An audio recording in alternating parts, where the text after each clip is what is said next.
नमस्कार। आधुनिक भारतीय इतिहास के लेक्चर सीरीज प्रोग्राम में आप सभी का वेलकम है। फ्रेंड्स, हम आज जिस टॉपिक को स्टार्ट करेंगे उस टॉपिक के बारे में किसी ने बड़ी खूब अच्छी लाइनें लिखी है कि सबके सिरों पर यदि ताज जाति और मजहब का रहेगा, मुझको बताओ फिर ये देश कैसे बचेगा, मुझको बताओ फिर ये देश कैसे बचेगा। खून के प्यासों को हम सदियों से स्वीकारते रहे, माँ भारती के पैरों में जकड़ी जंजीरों को हम यूं ही निहारते रहे। माँ भारती के चरणों में जकड़ी जंजीरों को हम यूं ही निहारते रहे। यानी कि ये ऐसे उद्घोष थे, ऐसे शंखनाद थे जिन्होंने अंग्रेजों के विरुद्ध शंखनाद स्टार्ट किया। लेकिन अंग्रेजों को भारत से बाहर खदेड़ा जाए, उसके लिए पूरे भारतीय जनमानस को एक मंच पर आने की महती आवश्यकता थी। लेकिन समय और परिस्थितियों ने भारतीय समाज को कुछ ऐसी विसंगतियों में, कुछ ऐसी कुरीतियों में जकड़ रखा था कि जिस जकड़न से अगर भारतीयों को ना निकाला जाता तो भारत आज भी शायद किसी आक्रांता का या किसी वैदेशिक शक्ति का गुलाम होता। तो तत्कालीन हमारे जो नेता थे या हमारे युग पुरुष थे, जिनकी यह मंशा थी कि अंग्रेजों को भारत से बाहर किया जाए और विदेशी दासता से भारत को मुक्त किया जाए। विदेशी दासता से भारत को तभी मुक्त किया जा सकता था जब उस दासता से लड़ने के लिए भारतीयों के पास अपना खुद का बल हो, और खुद के बल को उत्पन्न करने के लिए, पैदा करने के लिए यह अत्यंत ही आवश्यक और अनिवार्य विषय वस्तु थी कि प्रत्येक भारतीय अंग्रेजों के विरुद्ध खड़ा हो और स्वतंत्रता आंदोलन में कंधे से कंधा मिलाकर लड़े। लेकिन तत्कालीन परिस्थितियों में कुछ भारतीयों के द्वारा और कुछ वैदेशिक कारणों की वजह से भारतीय समाज छिन्न भिन्न अवस्था में था और विभिन्न प्रकार की कुरीतियों यथा सामाजिक कुरीतियां, जातीय कुरीतियां, धार्मिक कुरीतियां हमारे जनसंचार में या जनजीवन में संचार के माध्यम से फैली हुई थी। और जब तक इन कुरीतियों को समाप्त नहीं किया जाता, हमारा स्वतंत्रता आंदोलन चल नहीं सकता था। इसलिए तत्कालीन जो हमारे युग पुरोधा थे, उन लोगों ने पहले इस बात पर फोकस किया कि हम अचानक चंद्र लोग हैं, हम ये सोचते हैं कि हम अंग्रेजों से जो गुलाम है, जो गुलामी की हमारे ऊपर दीवार बना दी गई है, उस दीवार को हम तभी ढा सकते हैं जब हम एक होकर इनसे युद्ध लड़ें। और युद्ध लड़ने के लिए हमें आवश्यक है कि हमारा प्रत्येक नागरिक, प्रत्येक व्यक्ति जो भारत में निवास कर रहा है, वह अंग्रेजों के विरुद्ध खड़ा हो। इसलिए उन्होंने सोचा कि सबसे पहले हमारी एकता का जो वाधक है, एकता के वे तत्व जो हम में शामिल नहीं हो पा रहे हैं, उनको शामिल करने की हम कोशिश करते हैं और प्रत्येक जन समुदाय को, प्रत्येक जनमानस को एक सशक्त विचारधारा के माध्यम से, एक सशक्त बल के माध्यम से मजबूत करते हैं और फिर हम युद्ध लड़ते हैं। किससे? अंग्रेजों से। तो उसके लिए उन्होंने एक बैकग्राउंड बनाया और बैकग्राउंड ये आज का जो थीम है कि आधुनिक भारत के सामाजिक सांस्कृतिक सुधार आंदोलन ब्रिटिश सत्ता के प्रतिकार की बेहद मजबूत पृष्ठभूमि। यानी कि सामाजिक सांस्कृतिक जो समस्याएं थी, उन समस्याओं को दूर करके सबको एकत्र करने की कोशिश की गई। और इन कोशिशों में हमारे जो युग पुरोधा थे, हमारे तत्कालीन देश के नेता थे, अग्रणी व्यक्ति थे, उन्होंने संस्थाएं बनाई, सम्मेलन किया, विभिन्न प्रकार के समाचार पत्रों का संपादन किया। इसके माध्यम से जो सामाजिक बुराई थी, सांस्कृतिक बुराई थी, धार्मिक कट्टरता थी, इन सबको समाप्त करने की कोशिश की। क्योंकि पंडित जवाहरलाल नेहरू ने अपनी पुस्तक में एक बड़ी अच्छी बात लिखी है कि भारत वास्तव में इतना धर्मतंत्री नहीं था। धर्मतंत्री होने में अंग्रेजों का बहुत बड़ा योगदान रहा। क्यों योगदान रहा? क्योंकि जब भारत मुगलों से, जब भारत विदेशिक अरब आक्रमणकारियों से लड़ा तब हारा। लेकिन जो ये विदेशी आक्रमणकारी थे, इन्होंने अपने को स्वयं भारतीय कल्चर में, भारतीय धर्म में स्वीकार कर लिया, अपने को उसके अनुकूल कर लिया। लेकिन जब ये गोरे आए, अर्थात जब ये विलायती आक्रांता आए, अंग्रेज आए, तो इन्होंने अपने धार्मिक तंत्र को यहाँ पर स्थापित करने की कोशिश की। ईसाई मिशनरियों के माध्यम से भारतीय धर्म का, या भारत में जो धर्म थे, उनको धर्मांतरण करने की कोशिश की। ऐसे में जो लोग यहाँ के थे, उनकी अपने धर्म को बचाने के लिए एक और होड़ सी मच गई कि हमें ईसाईयत में तब्दील कर दिया जाएगा। तो जो इसके विरुद्ध उन्होंने प्रतिकार किया तो निश्चित था कि लोगों का धर्म के प्रति रुझान और बढ़ेगा। जब धर्म के प्रति रुझान बढ़ेगा तो धर्म से रिलेटेड जो प्रैक्टिसेस हैं, जो प्रथाएं हैं, जो रूढ़िगत प्रथाएं हैं, उनका और अधिक बोलाबाला होगा। और जब बोलबाला अधिक होगा रूढ़िगत प्रथाओं का, प्रैक्टिसेस का, तो लोग अपने धर्म को बचाने के लिए पूरा फोकस करेंगे, ना कि अंग्रेजों को दुत्कार करने के लिए या अंग्रेजों को यहाँ से खदेड़ने के लिए। तो इस पॉइंट का भी अंग्रेजों ने फायदा लिया। इन्हीं सब समस्याओं को देखते हुए जो भारतीय नेता थे, भारतीय समाज सुधारक थे, उन्होंने विभिन्न प्रकार की संस्थाओं का निर्माण किया, विभिन्न प्रकार के ऑर्गेनाइजेशन का निर्माण किया, जिससे अंग्रेजों को बाहर किया जा सके। ऐसे में एक प्रश्न बनता है कि आखिर वे कौन से कारण थे जो सामाजिक सुधार आंदोलन के लिए की पॉइंट का कार्य किए या उनको उत्तेजक का कार्य किए। तो प्रश्न इससे बन सकता है। तो सबसे पहले ही जान लेते हैं कि आंदोलन हेतु उत्तरदायी कारक कौन थे। पहला कारण मान सकते हैं भारतीय प्राचीन गौरव की अनुभूति। हमारे जो समाज सुधारक आंदोलन थे के व्यक्ति थे, उन लोगों ने लोगों को यह बताया, एहसास कराया कि आप उस संस्कृति के लोग हैं जिस संस्कृति ने विश्व का सबसे पहला धर्म ग्रंथ दिया, विश्व की सबसे पहली पुस्तक दी, विश्व को सबसे पहले लोकतंत्र दिया, विश्व को सद्भाव सिखाया। सर्वे भूंति सुखिना सर्वे सन्तु निरामया सर्वे भद्राणि पश्यन्तु मा कश्चित् दुःख भाग्य भवेत्। इस भावना से ओतप्रोत कराया कि आप उस देश के निवासी हो जिस देश के निवासी जब पूरा विश्व नंगा था, जिस कपड़े पहनने के लिए नहीं थे, तब भी आप लोग एक सभ्य जीवन यापन करते थे। तो जब ऐसी अनुभूति कराई कि आप सभ्य थे, आपको आर्टिफिशियल रूप से ये बता दिया गया है कि आप कमजोर हो। क्योंकि अंग्रेजों ने क्या किया, अंग्रेजों ने अपने को अपराजय प्रूफ करा दिया कि अंग्रेज कभी हार ही नहीं सकते। अंग्रेजों के बारे में कहा जाता था, अंग्रेजी साम्राज्य के बारे में कहा जाता था कि अंग्रेजी साम्राज्य एक ऐसा साम्राज्य है जिसके साम्राज्य का सूर्य ही कभी अस्त नहीं होता, तो तुम भारतीयों लड़के क्या करोगे, कभी हारेंगे ही नहीं। मतलब इस तरीके की आर्टिफिशियल रूप से मनोभावनाओं को अंग्रेजों ने क्रिएट कर दिया कि लोग डरे। फिर उन्होंने कहा, अंग्रेजों ने कहा कि हमें ईश्वर ने भेजा है। व्हाइट मैन बर्डन थ्योरी आप पढ़ते होंगे, अभी पढ़ेंगे, व्हाइट मैन बर्डन थ्योरी।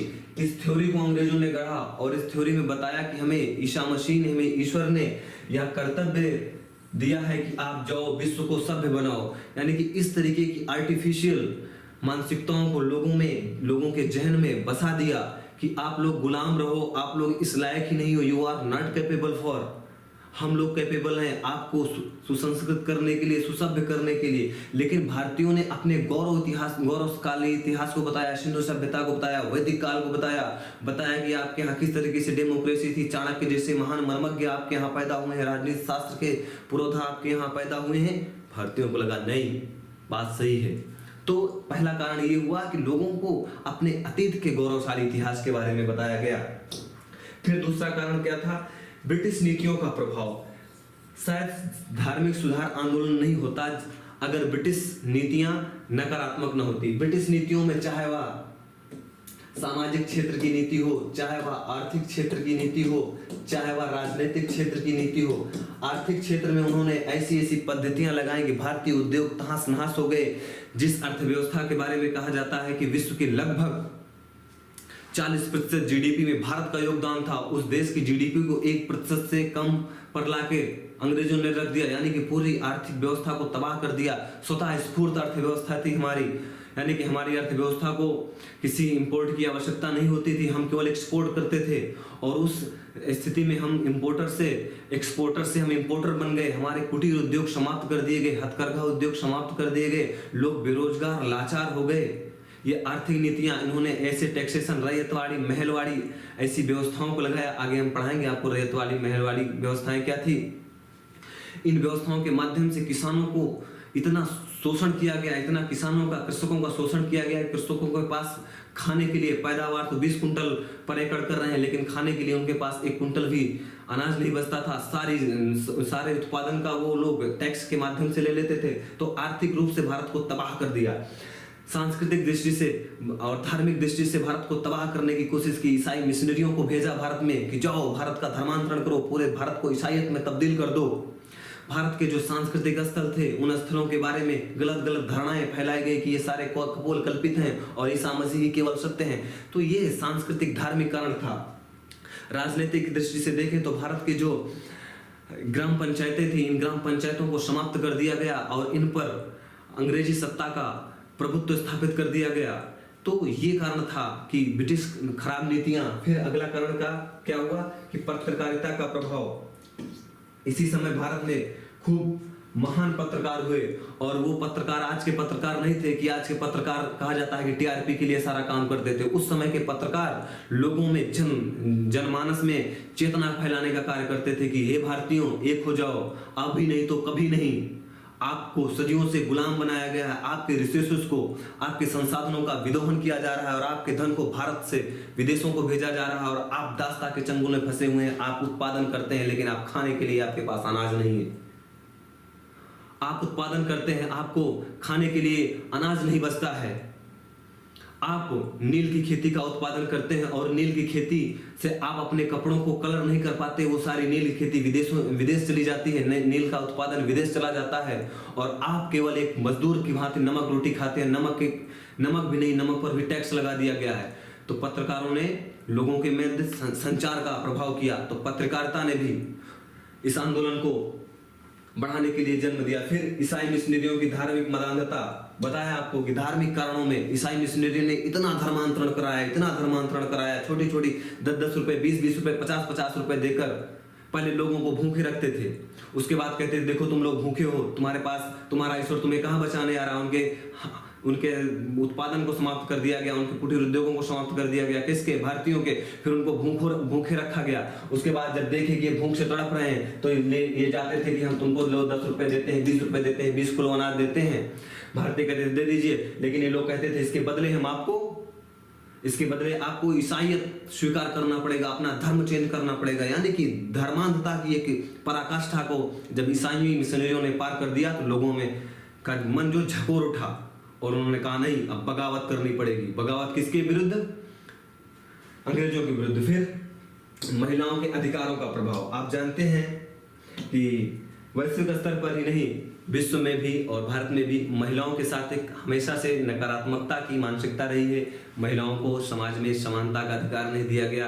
कुछ ऐसे अधिकार थे जैसे मातृत्व का अधिकार, वाइफ का अधिकार। ये अधिकार तो जरा ठीक थे, लेकिन अन्य क्षेत्रों में उनकी स्थिति बहुत खराब थी। सती प्रथा, पर्दा प्रथा, बाल विवाह, ऐसी जो समस्याएं थी, इन समस्याओं ने तत्कालीन समय के जो हमारे युग पुरोधा थे, तत्कालीन हमारे समाज के समाज सुधारक थे, उन लोगों ने देखा कि जो महिलाओं की स्थिति है बड़ी बदतर है और इसके लिए कहीं ना कहीं सामाजिक सुधार आंदोलन करने पड़ेंगे और सामाजिक विसंगतियों को दूर करना पड़ेगा। इस हेतु भी सामाजिक सुधार आंदोलन का एक कारण मिला। फिर ब्रिटिश सुधारों का प्रभाव, यानी कि ब्रिटिश सुधार जैसे सती प्रथा,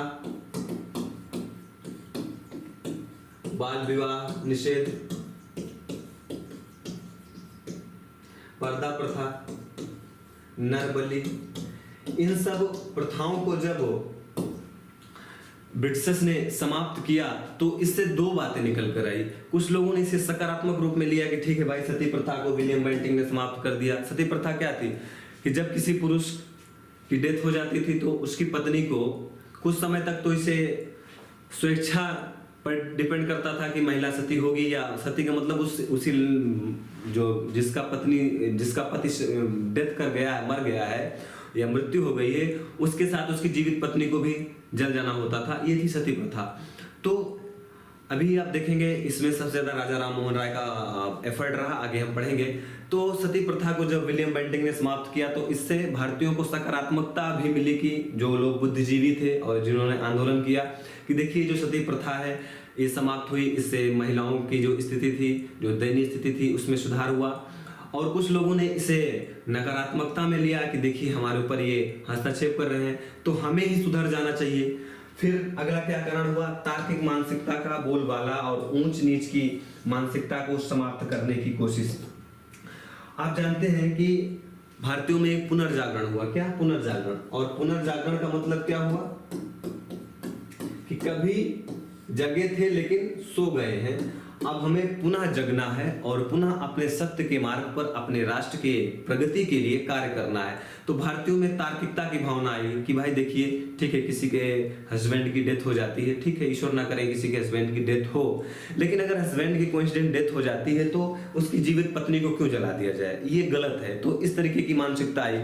लोगों के बीच छुआछूत की भावना थी, ऊंच नीच के आधार पर समाज का विभेद हुआ था। तो लोगों ने सोचा कि भाई हर व्यक्ति का जन्म एक सामान्य प्रोसेस से हुआ है, किसी का अलग प्रोसेस से जन्म नहीं होता है, सबके शरीर में वही ब्लड का सर्कुलेशन होता है, तो हम क्यों लोगों के मध्य भेदभाव रखें, छुआछूत की भावनाओं को रखें। तो ये तार्किकता का डेवलपमेंट हुआ, और इस तार्किकता का जब डेवलपमेंट हुआ तो जाहिर सी बात थी कि कुछ अलग होगा, और अलग क्या हुआ, सामाजिक सुधार आंदोलन हुआ।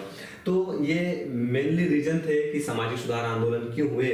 आई थिंक अब आपको बैकग्राउंड समझ में आ गया होगा, और पूरे फैक्ट तो हमने यहाँ पर लिखवा ही दिए हैं, जिनको भी मैं बोल दूंगा, पढ़ दूंगा, आप समझ जाएंगे। तो ये कुछ कारण थे जिन कारणों की वजह से सामाजिक सुधार आंदोलन किए गए। अब हम देखते हैं सामाजिक सुधार आंदोलन के लिए संस्थाओं का निर्माण किया गया, जिन संस्थाओं के माध्यम से एक आमूलचूल परिवर्तन हुआ, सामाजिक व्यवस्था में सामाजिक सुधार हुआ। इस सुधारों में सबसे बड़ा योगदान, या जिसके बारे में कहा जाता है कि वह युग पुरुष थे या राष्ट्र पुरुष थे, आधुनिक राष्ट्र के जन्मदाता थे, उनका नाम है राजा राम मोहन राय। और इन्होंने ब्रह्म समाज की स्थापना की और आत्मीय सभा की भी स्थापना की। तो थोड़ा सा हम राजा राम मोहन राय के बारे में फैक्चुअल इंफॉर्मेशन ले लेते हैं। आप जानते हैं कि राजा राम मोहन राय का जन्म बंगाल में हुआ था, और ये एक ऐसे पुरुष थे, एक ऐसे महान दार्शनिक भी बोल सकते हैं, ऐसे महान समाज सुधारक थे जिन्होंने बड़ी विस्तृत श्रृंखला सुधारों की तैयार की, चाहे वह सामाजिक सुधार की बात हो, राजनीतिक सुधार की बात हो, लोकतांत्रिक सुधार की बात हो, इन सारी बातों पर इन्होंने फोकस किया। और भारत से लेकर ब्रिटेन तक इन्होंने सुधार के लिए विभिन्न प्रकार के प्रयास किए। जैसे इन्होंने सती प्रथा को समाप्त करने के लिए बहुत बड़ी कोशिश की। उसका कारण था कि इनका जब जन्म हुआ तो जन्म के कुछ दिन बाद इनके फादर एक्सपायर कर गए, फिर उसके कुछ दिन बाद इनके ब्रदर एक्सपायर कर गए, और जब ब्रदर इनके एक्सपायर हुए तो इनकी जो भाभी थी उनको भी सती होना पड़ा, यानी कि उनके ब्रदर के साथ उनको जिंदा जला दिया गया। तो मतलब ये एकदम से झकझोर उठे अंदर से कि व्हाट इज दिस, ये है क्या भाई, फादर मर गए, ठीक है, फादर के साथ मेरी माँ को जला दिया गया, मेरे भाई के साथ मेरी भाभी को जला दिया गया, ये क्या है। तो इन्होंने पूरा फोकस किया कि अब हम इसमें सुधार करेंगे। तो इन्होंने बहुत बड़ी कोशिश की कि सती प्रथा को समाप्त किया जाए, और इन्हीं के भरसक प्रयास से विलियम बेंटिंग ने सती प्रथा को प्रतिबंधित किया। यानी कि अब अगर किसी के हस्बैंड की डेथ होती है तो उसकी वाइफ को उनके साथ जिंदा नहीं जलाया जाएगा। तो सती प्रथा को समाप्त करने में इन्होंने बहुत बड़ा योगदान किया। फिर इसी तरीके से इन्होंने सामाजिक सुधार की बात की कि जो समाज में ऊंच नीच की भावना है ये नहीं होनी चाहिए। इन्हीं के इन प्रयासों से हमारे देश के सुभाष चंद्र बोस जिन्हें नेताजी कहा जाता है, इन्हें युग दूत की उपाधि दी। प्रश्न बन सकता है कि युग दूत की उपाधि किसको और किसने दी थी। तो मिली किसको थी, राजा राम मोहन राय को। किसने दिया था, नेताजी सुभाष चंद्र बोस ने। फिर इन्हीं को भारतीय राष्ट्रवाद का जनक कहा जाता है, इन्हीं को आधुनिक भारत का जन्मदाता या पिता कहा जाता है। और आप जानते हैं कि इन्होंने जब अपना करियर स्टार्ट किया था तो करियर स्टार्ट करने के क्रम में इन्होंने बंगाल के नवाब के यहाँ नौकरी की, और इतनी अच्छी नौकरी की, इनके कार्य से इतना प्रसन्न हुए बंगाल के नवाब की इनको राय की उपाधि दी, राजा राम मोहन राय। फिर राजा कहाँ से आया, यह उपाधि भी इनको मिली थी। किसने दिया था, अकबर द्वितीय ने। और इन्हीं अकबर की द्वितीय के पेंशन को बढ़ाने के लिए ब्रिटेन गए थे, जहां इनकी ब्रिस्टल में मृत्यु हो गई थी। तो ये भी प्रश्न बन सकता है कि ब्रिस्टल में मृत्यु किसकी हुई थी, राजा राम मोहन राय की। या ऐसे प्रश्न बन सकता है राजा राम मोहन राय की मृत्यु कहाँ हुई थी, तो ब्रिस्टल में हुई थी, यानी कि ब्रिटेन में। ये भी प्रश्न बन सकता है कि किसकी या किस मामले में ये ब्रिटेन गए थे, तो किस मामले में गए थे, अकबर द्वितीय की पेंशन बढ़ाने के लिए। फिर इन्होंने शिक्षा, कभी प्रश्न बन सकता है कि इन्होंने शिक्षा कहाँ से ग्रहण की, थे बंगाल के, लेकिन शिक्षा पटना और वाराणसी में इन्होंने ग्रहण किया। कई भाषाओं के जानकार थे, कई भाषाएं, संस्कृत, हिंदी, मलयालम, कई भाषाएं इनको आती थी। और इन्होंने अपनी बातों को प्रचारित करने के लिए कई पत्र पत्रिकाएं, कई पुस्तकों का संपादन किया। जैसे मिरातुल अखबार इन्होंने निकाला, ठीक है। और वेदा वो क्या कहते हैं, ईसा के नीति वचन पुस्तक इन्होंने लिखी, और संवाद कौमुदी, प्रज्ञा चंद जैसी पुस्तकों का भी इन्होंने लेखन किया, और कई ऐसे कार्य किए, जैसे जो हिंदू कॉलेज की स्थापना हुई थी बंगाल में, उसकी स्थापना में भी इन्होंने बहुत बड़ी कोशिश की। तो ये था एक जनरल यानी सामान्य ऐसा परिचय, जिस परिचय से परीक्षाओं में कई बार प्रश्न पूछा जाता है। और इनकी जो संस्था थी वह थी ब्रह्म समाज, और ये ब्रह्म समाज कहाँ थी, कलकत्ता में। और इन्होंने ब्रह्म समाज की क्यों स्थापना की, ब्रह्म समाज की स्थापना करने का इनका मेनली उद्देश्य यही था कि सामाजिक बुराइयों का समापन करना। ये अपने संस्थाओं में लोगों को जोड़ते थे और लोगों को या मैंडेट देते थे कि देखिए हम ब्रह्म समाज की स्थापना इसलिए नहीं किए हैं कि आने वाले समय में भारत आज़ाद होगा तो फिर यूपीएससी, पीएससी, स्टेट एग्जाम्स या विभिन्न प्रकार के एग्जाम होंगे, उन एग्जामों में प्रश्न पूछने के लिए हम टॉपिक दे रहे हैं। नहीं, ये टॉपिक देना उनका उद्देश्य नहीं था। उनका उद्देश्य था कि जो सामाजिक बुराइयां हैं, तत्कालीन सामाजिक बुराइयां हैं, जिन सामाजिक बुराइयों में समाज जकड़ा हुआ है, उसको कैसे समाप्त किया जाए, उसके लिए एक ऑर्गेनाइजेशन होना चाहिए। तो इसके लिए एक ऑर्गेनाइजेशन की स्थापना की, जिससे प्रश्न बनता है कि ब्रह्म समाज के का संस्थापक कौन थे, तो राजा राम मोहन राय साहब थे। इसका उद्देश्य क्या था, सामाजिक बुराइयों को समाप्त करना और एकेश्वरवाद की उपासना, यानी कि ये ईश्वर की, इन्होंने एकेश्वर यानी कि ईश्वर की उपासना के लिए एक ईश्वर की संकल्पना को स्वीकार किया। और यह जो एकेश्वरवाद की संकल्पना है, इसको इन्होंने वेद वेदांग उपनिषदों से लिया और लोगों को बताया कि देखिए आप जो बहुदेववाद की पूजा करते हैं, आप जानते हैं भारत में बहुदेववाद है, कोई ब्रह्मा की पूजा करता है, कोई विष्णु की पूजा करता है, कोई महेश की पूजा करता है, कोई हनुमान जी की पूजा करता है, कोई राम जी की पूजा करता है। इन्होंने कहा आप इतने देवताओं की मत पूजा करिए, मात्र एक देवता की पूजा करिए, एकेश्वरवाद। तो मेनली ये उद्देश्य था। फिर आप जानते हैं कि जब कोई ऑर्गेनाइजेशन होता है और उस ऑर्गेनाइजेशन में जब कई लोग आते हैं तो उसका कभी कभी फायदा भी मिलता है, और कभी कभी यदि उसमें नकारात्मकता का बोलबाला हो जाए या कुछ ऐसे भी विचारक आ जाएं जिनके विचार मूल विचार से अलग हो, यानी कि जिस विचार से ब्रह्म समाज था उसमें जब कई लोग और जुड़ते गए तो उसमें अलग अलग प्रकार के विचारों का सम्मेलन हुआ। लेकिन जब कई विचारों का उसमें सम्मेलन हुआ तो समन्वय नहीं हो पाया। सम्मेलन तो हुआ, आए तो विचार, लेकिन जो उस समय अलग अलग लोग थे वे विचारों को समन्वित नहीं कर पाए। और जब विचारों का समन्वय नहीं होता तो दो ही का बात हो सकती है, या तो वह संस्था टूट जाए, टूट के दो हो जाए, या फिर वह संस्था बंद हो जाए। तो वही हाल हुआ ब्रह्म समाज के साथ। ब्रह्म समाज में जब केशव चंद्र सेन आए तो केशव चंद्र सेन ने ब्रह्म समाज को और मजबूत करने की कोशिश की, और बंगाल से हटाकर, बंगाल में भी शाखा थी इसकी और अन्य मतलब हेड शाखा तो ब्रह्म समाज की बंगाल ही थी, लेकिन उसके बाद कई स्थानों पर इसकी शाखाएं इन्होंने खोली। और केशव चंद्र सेन बड़े ही प्रकांड पंडित थे, प्रकांड जानकार थे, और इनकी जो मिशन था, इनका जो मिशन था, यह मिशन यही था कि ब्रह्म समाज को और मजबूत किया जाए और ब्रह्म समाज के जो मिशन है, इन मिशन को और प्रभावी ढंग से बढ़ाया जाए। इन्होंने ऐसी कोशिश की, लेकिन इनके जो विचार थे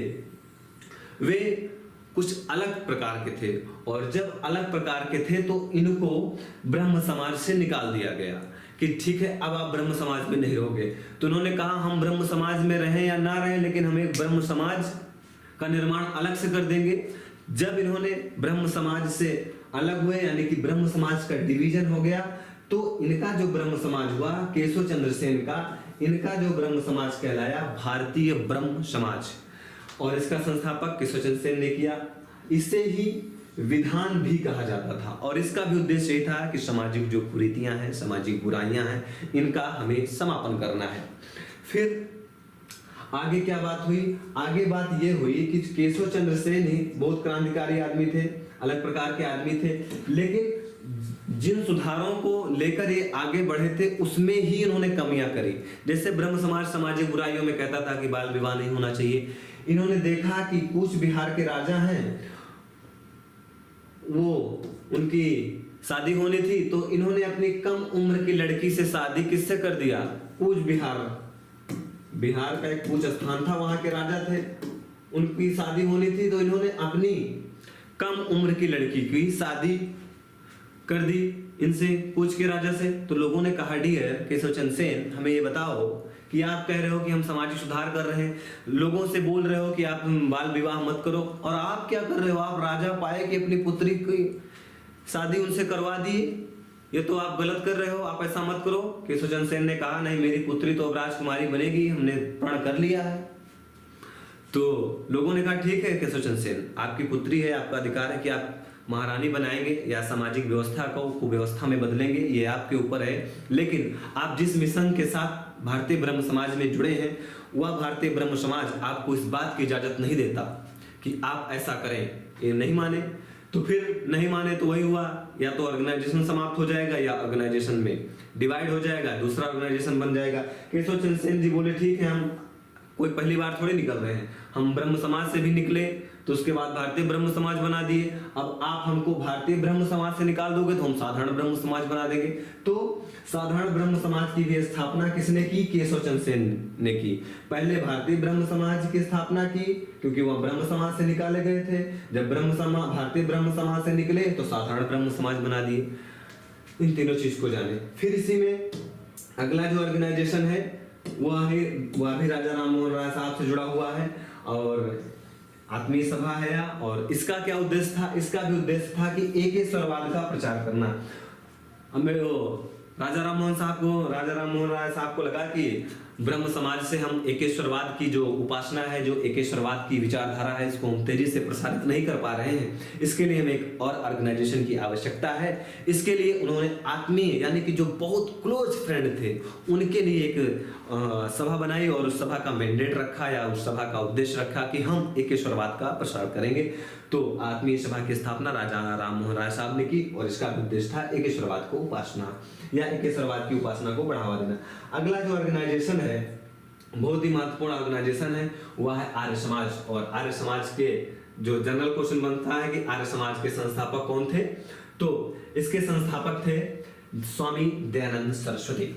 स्वामी दयानंद सरस्वती भारतीय इतिहास के ऐसे समाज सुधारक आंदोलनों में अग्रणी नेता हैं जिनके कार्यों से पूरे भारतीय जनमानस को एक महत्वपूर्ण लाभ हुआ, और इस लाभ ने एक ऐसी स्थिति का निर्माण किया जिस स्थिति का लाभ उठाकर भारतीयों में धार्मिक सुधार हुआ, सामाजिक सुधार हुआ, और उसका परिणाम यह हुआ कि अंग्रेजों से लड़ने के लिए एक विस्तृत जनमानस का वो जो संगठन है वह तैयार हुआ।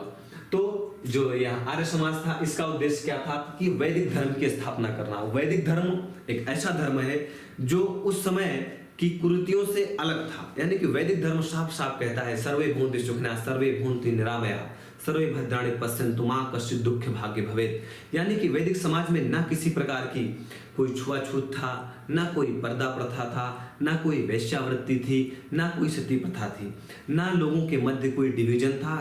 ये जो जाति थी यह भी नहीं थी, कर्म के आधार पर लोगों का डिवीजन हुआ था। यानी कि जो सेना का कार्य करेगा उसे सैनिक कहा जाएगा, जो रक्षा का कार्य करेगा उसे सैनिक कहा जाएगा, जो उत्पादन का कार्य करेगा उसे उत्पादक वर्ग कहा जाएगा।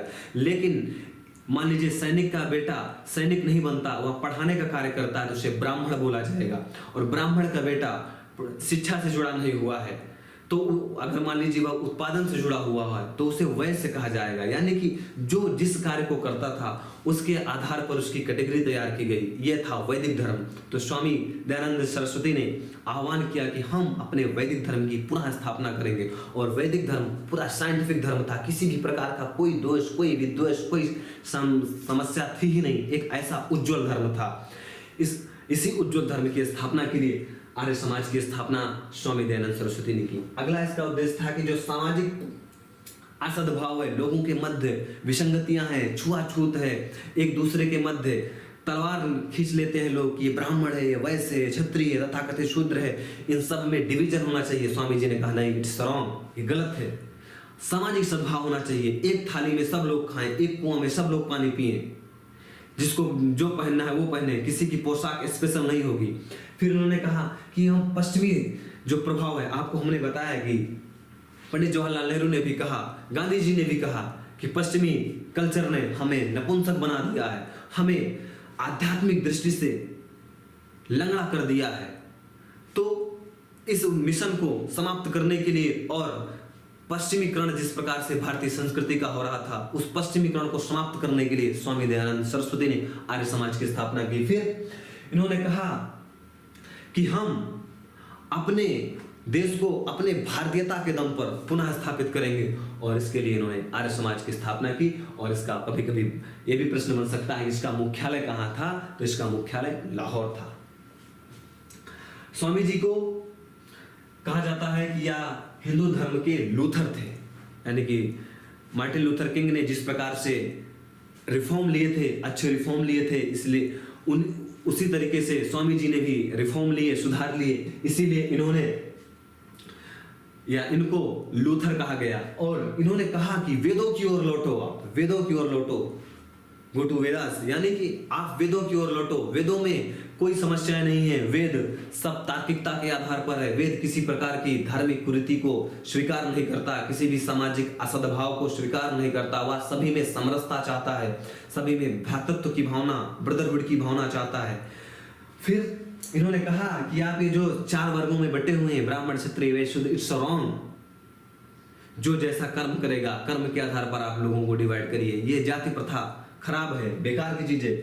और इन्होंने कहा कि ये जो आप महिलाओं को जिंदा जला देते हैं, ये नहीं। आप कोई महिला है जिसकी उम्र है शादी करने लायक, वो विधवा हो गई तो क्या हुआ, उसका हस्बैंड मर गया तो मर गया। जिसको मरना है उसको कोई रोक नहीं पाएगा। रोकने के लिए प्रयास हो सकते हैं, उसका ट्रीटमेंट कराया जाए, लेकिन मर गया तो मर गया। अब उस पत्नी की, उस वाइफ की, उस महिला की क्या गलती है कि उसको आप जिंदा जला दे रहे हैं? गलत है, आप महिला को जलाएंगे नहीं। यानी कि इन्होंने कहा कि जो विधवा हो गई उसका आप विवाह करिए, यानी कि विधवा का विवाह कर रहे हैं, यानी कि आप सती प्रथा का विरोध कर रहे हैं। और इन्होंने कहा कि आप अंतर जाति विवाह करिए। ऐसा नहीं है कि ब्राह्मण की लड़की की शादी केवल ब्राह्मण से होगी, या ब्राह्मण का लड़का केवल ब्राह्मण की लड़की से शादी करेगा। ब्राह्मण का लड़का शूद्र की लड़की से भी शादी कर सकता है। यानी कि अंतर जातीय विवाह को उन्होंने बढ़ावा देने की बात की। तो ये थे हमारे आर्य समाज के संस्थापक स्वामी दयानंद सरस्वती। फिर स्वामी दयानंद सरस्वती ने ही समाज सुधार आंदोलनों में और कई महत्वपूर्ण आंदोलन चलाए, जिनमें शुद्धि आंदोलन। शुद्धि आंदोलन क्या था? हमने आपको बताया कि धार्मिक कट्टरता की वजह से कुछ लोगों ने धर्मांतरण कराया था। तो स्वामी जी ने कहा कि आप डर से या लालच बस या किसी भी कारण से अगर आप अपने धर्म को त्याग चुके हैं, आप हिंदू धर्म को त्याग चुके हैं, तो आप पुनः अपने धर्म में आ जाइए। इसी के लिए उन्होंने शुद्धि आंदोलन चलाया। ठीक है, आप जिस धर्म में चले गए हैं उसमें आप अशुद्ध हो गए हैं, चलिए आपको हम शुद्ध कर लेते हैं। इसके लिए उन्होंने शुद्धि आंदोलन चलाया। फिर इन्होंने गौरक्षा आंदोलन चलाया, यानी कि आप जानते हैं हिंदू धर्म में गाय को माता का दर्जा दिया गया है और सबसे पवित्र, सबसे सम्मानित, सबसे श्रेष्ठ के रूप में उसे पशु नहीं माँ का दर्जा दिया गया है। गाय हमारी माता है। तो इन्होंने कहा कि आप गौ हत्या जो हो रही है, गौ हत्या को बंद करिए। गौ हत्या के लिए इन्होंने गौरक्षणी सभा की भी स्थापना की। तो ये मेनली हमारे देश के महान संत, महान समाज सुधारक स्वामी दयानंद सरस्वती के आंदोलन थे, जिन आंदोलनों को चलाने के लिए उन्होंने ऑर्गेनाइजेशन या संस्थाओं का निर्माण किया था।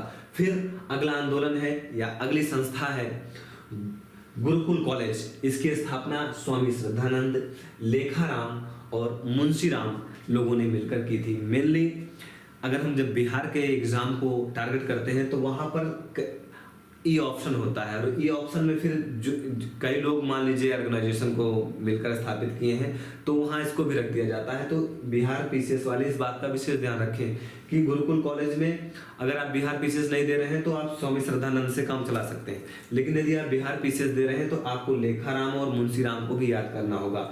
और गुरुकुल कॉलेज की स्थापना इसीलिए गई कि यानी कि गुरुकुल पद्धति, हमारे यहाँ शिक्षा का माध्यम क्या था? गुरुकुल था।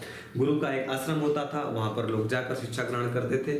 तो उसी तरह की व्यवस्था को अडॉप्ट करने के लिए गुरुकुल कॉलेज की स्थापना स्वामी श्रद्धानंद की अगुवाई में हुआ। और इसका उद्देश्य था कि पश्चिमी शिक्षा का विरोध करना, क्योंकि पश्चिमी शिक्षा भारतीयों को बहुत तबाह कर रही थी।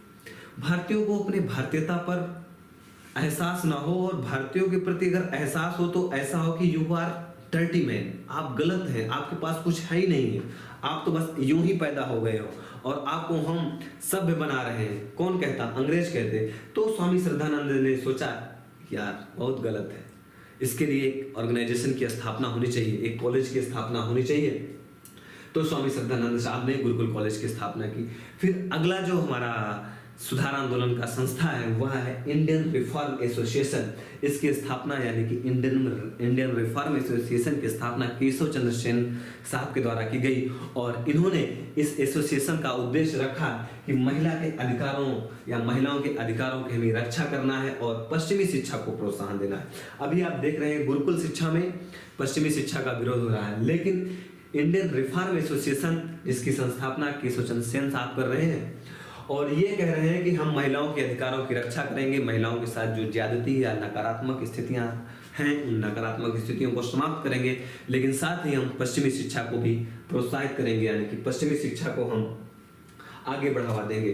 फिर इसी में अगला वो जो संस्था है वह संस्था है प्रार्थना समाज और इसकी स्थापना महादेव गोविंद रानाडे और आत्माराम पांडुरंग साहब ने मिलकर किया और इसका भी उद्देश्य क्या है आप जनरल वे में ये समझिए कि समाज सुधार, और इसमें इन्होंने फोकस किया सामाजिक जो कुरीतियां हैं उसको समाप्त करने की बात की।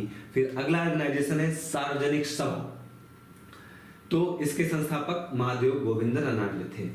अभी आप देख रहे हैं कि प्रार्थना समाज में भी महादेव गोविंद रानाडे साहब हैं और सार्वजनिक सभा की अकेले स्थापना कर रहे हैं और इसका भी उद्देश्य है सामाजिक सद्भाव को बढ़ाना।